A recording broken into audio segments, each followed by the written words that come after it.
স্থানীয় সরকার নির্বাচন অবশ্যই তত্ত্বাবধায়ক সরকারের অধীনে হতে হবে। স্থানীয় সরকার নির্বাচন অবশ্যই তত্ত্বাবধায়ক সরকারের অধীনে হতে হবে। নির্দলীয় নিরপেক্ষ তত্ত্বাবধায়ক সরকার আপনার স্থানীয় সরকার নির্বাচন সংসদ নির্বাচনের ঠিক আগে তারা আয়োজন করবে। কোনোভাবেই আওয়ামী লীগের মতো আপনার দলীয় সরকারের অধীনে স্থানীয় সরকার নির্বাচনকে আপনার ঠেলে দেওয়া যাবে না। নির্দলীয় গণরাজনীতির ধারার পক্ষ থেকে আমরা আগামী যে বাংলাদেশ বিনির্মাণ করতে চাই, সেই বাংলাদেশ বিনির্মাণে আপনারা আমাদের সাথে থাকবেন।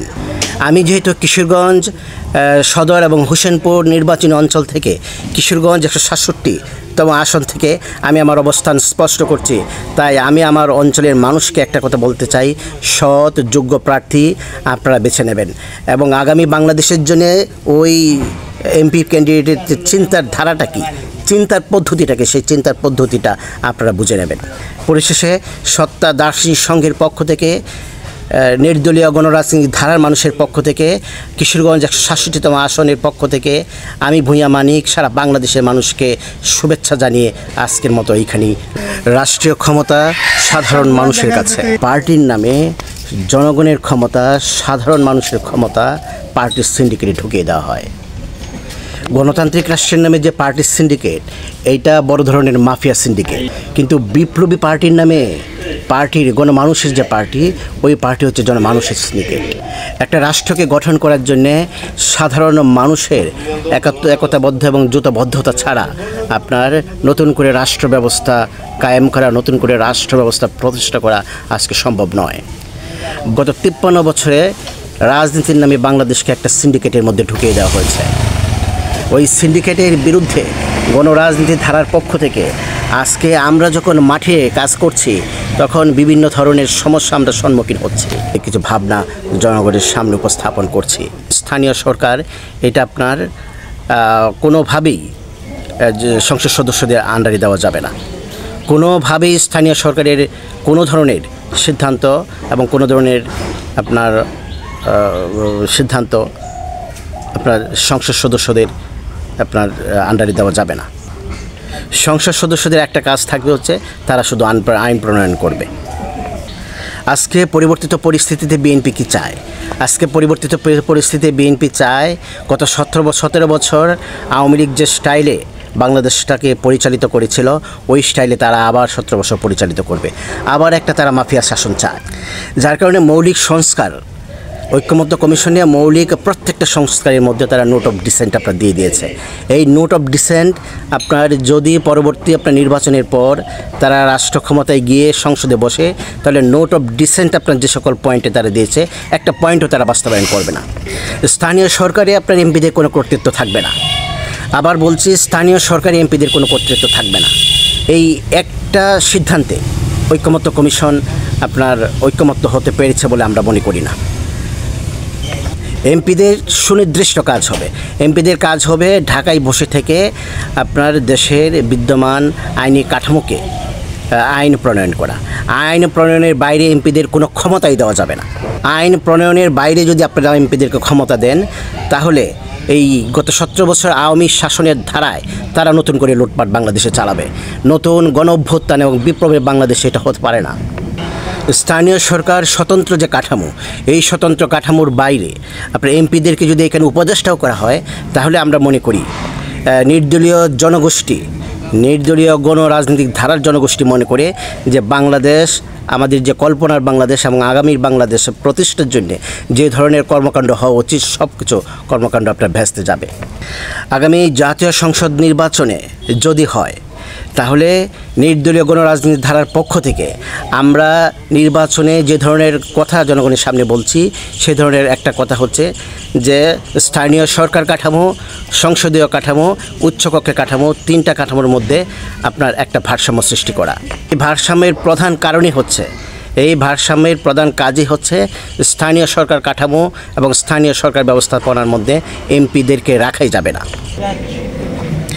4টা থেকে 5টা সিদ্ধান্ত যদি আপনার সবাই মিলে একমত পোষণ করি, বেশি না, 4 থেকে 5টা সিদ্ধান্ত। তাহলে বাংলাদেশ আপনার খুন লঞ্চে পাল্টে যায়। 1 নম্বর সিদ্ধান্ত হচ্ছে স্থানীয় সরকার কাঠামোর সাথে আপনার এমপিদের কোনো সংযোগ থাকবে না। 2 নম্বরটা হচ্ছে বিভিন্ন ধরনের আপনার সাংবিধানিক যে প্রতিষ্ঠানগুলি আছে সেই সাংবিধানিক প্রতিষ্ঠানগুলিকে স্বায়ত্তশাসিত করে আপনার সরকারের থেকে বাইরে যাওয়া। এখন আপনি যদি পাবলিক সার্ভিস কমিশনকে আপনার সরকারের ভিতরে রাখেন, আপনি যদি দুদককে সরকারের ভিতরে রাখেন, আপনি যদি নির্বাচন কমিশনকে সরকারের ভিতরে রাখেন, তাহলে বাংলাদেশে আপনার যে লাউ সেই কদু। নির্বাচনের পর যে সরকারটা প্রতিষ্ঠিত হয় সে সরকারটা হচ্ছে দলীয় সরকার। এখন দলীয় সরকারের আন্ডারে যে সকল প্রতিষ্ঠান থাকবে সেই ধরনের প্রতিষ্ঠান কোন কোন প্রতিষ্ঠান আপনার দলীয় সরকারের আন্ডারে থাকবে এইটা তো আপনার স্পষ্ট করে আপনার বলে দেওয়া উচিত। কিছু কিছু রাষ্ট্রীয় কাঠামো আছে যে দলীয় সরকার থেকে আপনার বাইরে রাখতে পারেন, কিছু কিছু রাষ্ট্র কাঠামো আছে। এখন উপজেলা পর্যায়ে যে রাষ্ট্র কাঠামো এটা দলীয় সরকারের বাইরে আপনি রাখতে পারবেন না। আপনার নির্বাহী বিভাগকে আপনার দলীয় সরকারের অধীনের বাইরে আপনি রাখতে পারবেন না। দলীয় সরকারের বাইরের কিছু প্রতিষ্ঠানকে আপনি রাখতে পারেন। এই প্রতিষ্ঠানগুলিকে দরকার পড়লে বাংলাদেশে আরও প্রতিষ্ঠান আপনারা তৈরি করেন। বাংলাদেশ তৈরি করতে দুর্নীতি দমন কমিশন এই একটা প্রতিষ্ঠানকে যদি আপনি সরকারের এবং দলীয় সরকারের অধীনের বাইরে রাখেন তাহলে বাংলাদেশ খুন লঞ্চে পাল্টে যায়।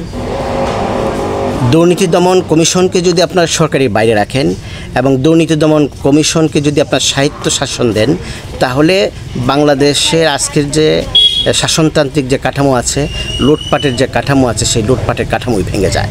তো ঐকমত্য কমিশনে তাই আপনার বিএনপি এটাকে আপনার কি বলে পুরোটাই বিরোধিতা করেছে। তারা বলে যে আগের মতো আওয়ামী লীগ যেভাবে চেয়েছে ঠিক সেভাবেই আপনার এনআরবি আপনার রেভিনিউ বোর্ড যেটা আছে সেটাকে আপনার আরও কীভাবে মানুষের এবং আপনার স্বচ্ছতার মধ্যে আনা যায় এই জিনিসগুলি আপনাকে দেখতে হবে। নির্দলীয় গণরাজনীতি ধারার পক্ষ থেকে তাই আমরা দ্ব্যর্থহীনভাবে বলতে চাই আমাদের যে সারা দেশে যে ক্যান্ডিডেট আছে আগামী জাতীয় সংসদ নির্বাচনে সেই ক্যান্ডিডেটদের পক্ষ থেকে আমি স্পষ্ট মেসেজ দিতে চাই। 1 নম্বর মেসেজ হচ্ছে স্থানীয় সরকার কখনো এমপিদের অধীনে যাবে না। 2 নম্বর রাষ্ট্রপতি সত্যিকার অর্থে আপনার নির্দলীয় লোক হতে হবে। 3 নম্বর প্রধান বিচারপতি সহ আপনার বিচারপতিগণ অবশ্যই নির্দলীয় জনগোষ্ঠীর পক্ষ থেকে হতে হবে। চাকরি বাকরির ক্ষেত্রে পাবলিক সার্ভিস কমিশন এটা আপনার সাংবিধানিক প্রতিষ্ঠান হিসেবে একেবারেই আপনার স্বতন্ত্র একটা প্রতিষ্ঠান হিসেবে আপনার ফাংশন করবে। পাবলিক সার্ভিস কমিশন সরকারি কোনো সুপারিশ শুনবে না। দুর্নীতি দমন কমিশনের কাজই হবে সরকারের সাথে সংশ্লিষ্ট আপনার যে অর্থনৈতিক কর্মকাণ্ড আছে সেই অর্থনৈতিক কর্মকাণ্ডে আপনার কোনো ধরনের দুর্নীতি হচ্ছে কিনা এটা জোর তদারকি করা। দুর্নীতি দমন কমিশনের কাজই হচ্ছে সরকারের A to Z পুরো আপনার ব্যবস্থাপনাকে প্রধানমন্ত্রী থেকে আরম্ভ করে রাষ্ট্রপতি থেকে আরম্ভ করে বিচারপতি থেকে আরম্ভ করে সবাইকেই স্ক্রুটিনিং করা। দরকার পড়লে আপনার বডি ক্যামেরা ফিট করে 24 ঘন্টা বডি ক্যামেরা ফিট। আর 24 ঘন্টা প্রাইভেসির সময় যদি থাকে অফিসের সময়ে আপনার তাদের অফিসে আপনার ক্যামেরা ফিট করে আপনার এখানে তারা তদারকি চালাতে পারে। দুর্নীতি দমন কমিশনকে আপনার 100% ফাংশন করতে দিতে হবে। আওয়ামী লীগের ধারার মতো আপনার দুর্নীতি দমন কমিশনকে যদি আপনার আল্লাহর রাস্তায় ছেড়ে দেন তাহলে গণ অভ্যুত্থানের পর 2000 মানুষের জীবন দেওয়ার পর 2000 মানুষের রক্তের বিনিময়ে যে গণ অভ্যুত্থানের পর বাংলাদেশ হয়েছে সে বাংলাদেশ আমরা কাঙ্ক্ষিত বাংলাদেশ হিসেবে প্রতিষ্ঠা করতে পারবো না। আর বাংলাদেশে দলীয় সরকার যেহেতু আপনার স্থানীয় নির্বাচনগুলিকে আপনার ম্যানিপুলেট করে, তাই আমরা আপনাদের কাছে স্পষ্ট বলতে চাই বাংলাদেশের নির্দলীয় গণরাজনীতির ধারার মানুষের কাছে আমরা বলতে চাই যে স্থানীয় সরকার নির্বাচন অবশ্যই তত্ত্বাবধায়ক সরকারের অধীনে হতে হবে। আমি আবার বলছি স্থানীয় সরকার নির্বাচন অবশ্যই তত্ত্বাবধায়ক সরকারের অধীনে হতে হবে। নির্দলীয় নিরপেক্ষ তত্ত্বাবধায়ক সরকার আপনার স্থানীয় সরকার নির্বাচন সংসদ নির্বাচনের ঠিক আগে তারা আয়োজন করবে। কোনোভাবেই আওয়ামী লীগের মতো আপনার দলীয় সরকারের অধীনে স্থানীয় সরকার নির্বাচনকে আপনার ঠেলে দেওয়া যাবে না। ইউনূস সরকার শিক্ষা প্রতিষ্ঠানের সংস্কারের ধারা হিসেবে আপনার যে জিনিসটা করেছে সেটা হচ্ছে আমলারা শিক্ষা প্রতিষ্ঠানগুলি আপনার প্রধান থাকবে, এখানে কোনো দলীয় লোক হবে না। এটা মোটামুটি ঠিক আছে, কিন্তু আমলাদেরকে চেক অ্যান্ড ব্যালেন্স করার জন্য আপনার পাড়া ভিত্তিক মহল্লা ভিত্তিক আপনার একটা শক্তিশালী কমিটি যদি আপনার করে দেওয়া হয়, আপনার স্কুলের পরিবেশ এইগুলিকে আপনার তদারকি করার জন্য, তাহলে সুন্দর হয়। পরিশেষে বলতে চাই, নির্দলীয় গণরাজনীতির ধারার পক্ষ থেকে আমরা আগামী যে বাংলাদেশ বিনির্মাণ করতে চাই, সেই বাংলাদেশ বিনির্মাণে আপনারা আমাদের সাথে থাকবেন।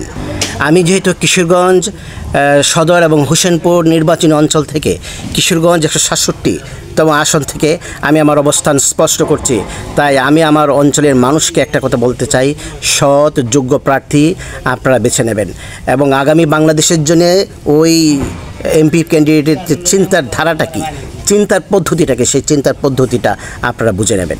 পরিশেষে সত্তা দার্শনিক সংঘের পক্ষ থেকে, নির্দলীয় গণরাজনীতির ধারার মানুষের পক্ষ থেকে, কিশোরগঞ্জ 167তম আসনের পক্ষ থেকে আমি ভূঁইয়া মানিক সারা বাংলাদেশের মানুষকে শুভেচ্ছা জানিয়ে আজকের মতো এইখানে